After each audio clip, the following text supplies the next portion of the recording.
जैन धर्म में, जैन शास्त्रों में कुछ भावनाओं का जिक्र आता है अपने आप को बहुत पवित्र बनाने के लिए। उनमें कुछ भावना आती हैं मैत्री भावना, प्रमोद भावना, कारुण्य भावना और माध्यस्थ भावना। याद रखें, जब हम स्वयं किसी कॉम्पिटिटर को देख करके ईर्ष्या से भर उठते हैं, उसका कुछ अहित नहीं होता सामने वाले का। जो व्यक्ति ईर्ष्या करता है सबसे पहले अहित उसी का होता है। वो इतना निगेटिविटी से भर जाता है, वो ऐसा व्यक्ति कभी भी कंस्ट्रक्टिव कुछ नहीं कर पाएगा। आप लोगों ने देखा होगा, जो इस प्रकार के नेचर वाले लोग होते हैं उनकी कॉमन बात बता देते हैं, वे हमेशा जिंदगी में असफल ही रहते हैं। वो लाइफ में कुछ कर ही नहीं पाते। देखना, जिस भी फील्ड में रहेंगे, इवन फाइनेंशियल फील्ड में भी अच्छे नहीं रहेंगे, जिस भी फील्ड में हाथ डालेंगे वो हमेशा असफल रहेंगे, वो पीछे रह जाते हैं।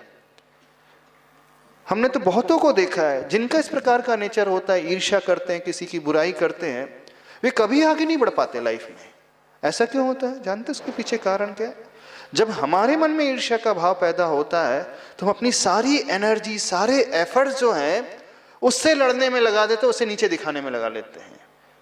सारा टाइम हमारा उसी में जाता है, सारे एफर्ट्स, सारे पुरुषार्थ और सारी एनर्जी, सारे थॉट प्रोसेस, सारे विचारधारा उसी में जाते हैं। नहीं, वो व्यक्ति कभी अपने लिए सोच नहीं सक पाता है, कभी अपनी उन्नति के बारे में चिंतन ही नहीं कर पाता है। बहुत जगह होता है, गांव में होता है, शहरों में होता है, चौपाल में बैठ जाएंगे लोग अथवा मंदिर में बैठ जाएंगे, चार बैठ के हैं, चर्चा कर रहे हैं। कौन सी चर्चा कर रहे हैं? इधर उधर की चर्चा कर रहे हैं। ऑफिस में है, बैठ करके चर्चा कर रहे हैं। जो इस प्रकार की नेगेटिविटी को लिए हुए होते हैं, जिनकी थॉट प्रोसेस इस प्रकार की होती है, वे लाइफ में कभी आगे नहीं बढ़ते। आप एक आध उदाहरण उठा करके बताओ जो लाइफ में बहुत सक्सेसफुल रहा हो और उसका नेचर ईर्ष्या करने का हो ही नहीं सकता। यदि आप जीवन में आगे बढ़ना चाहते हो तो सबसे पहले स्वयं के भले के लिए, स्वयं के कल्याण के लिए, स्वयं के उत्थान के लिए, दूसरों के लिए नहीं कह रहे, ईर्ष्या करना बंद करो।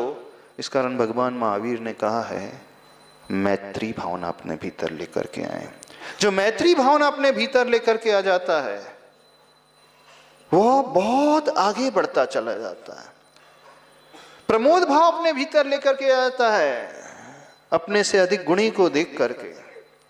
गुणी जनों को देख हृदय में मेरे क्या उमड़ावे, ईर्ष्या उमड़ावे। हाँ, कहोगे तो ऐसी, गुणी जनों को देख हृदय में मेरे प्रेम उमड़ावे, पर उड़ेलते हो ईर्ष्या।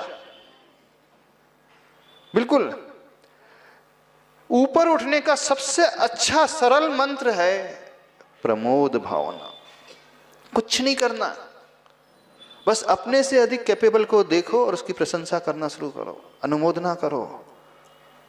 जो व्यक्ति जितनी अनुमोदना करेगा, जितनी प्रशंसा करेगा, वो अंदर से स्वयं विकसित होता चला जाएगा।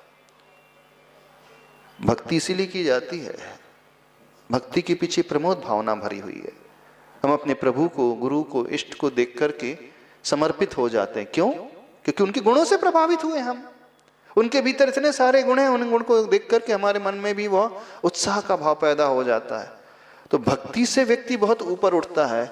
ये तो हो गई भगवान और भक्त के संबंध की बात।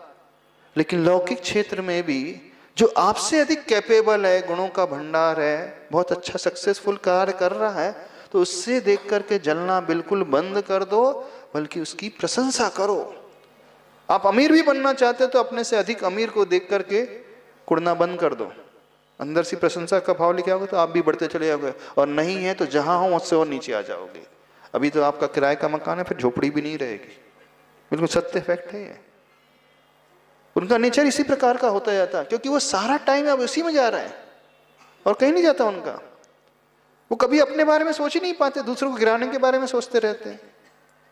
तो जीवन में ऊपर उठने के लिए प्रमोद की भावना, गुणेषु प्रमोदम, अपने विकास के लिए अपनाना सीखे। और जो हमको देख करके ईर्ष्या का भाव लेकर के आ रहा है तो हमें भी कोई विकल्प नहीं करना है। ठीक है, वो कर रहा है तो वो पिछड़ेगा, और क्या कर सकते हैं। हाँ, करुणा बुद्धि अवश्य लेकर के आए उसके प्रति। सबको सन्मति दे भगवान, सुधर जाए तो बहुत अच्छा। पर वो ईर्ष्या कर रहा है, वो हमारी बुराई कर रहा है, वो हमारी लेग पुलिंग कर रहा है, तो हम भी वैसा ही ना हो जाए। हम तो अपना काम करते चले जाएं, दुनिया वाले पत्थर फेंकते चले जाएंगे, ईंट फेंकते चले जाएंगे, उन पत्थर को हम बटोर करके सीढ़ी बना करके ऊपर चढ़ते चले जाएं, तो जीवन में तरक्की तभी होगी। और ज़्यादा एक्सपेक्टेशन हम ना रखें कि ऑफिस में, समाज में बहुत अच्छे अच्छे लोग मिलेंगे।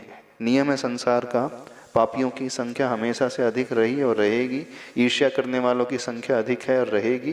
तो हम ये एक्सपेक्ट करके चलें कि सराउंडिंग ऐसे ही मिलेगी। इन्हीं सराउंडिंग में रहते हुए हम कैसे अपने आप को इम्प्रूव कर सकते हैं, कैसे आगे बढ़ा सकते हैं, ये विचारधारा लाएंगे तो बहुत अच्छा रहेगा।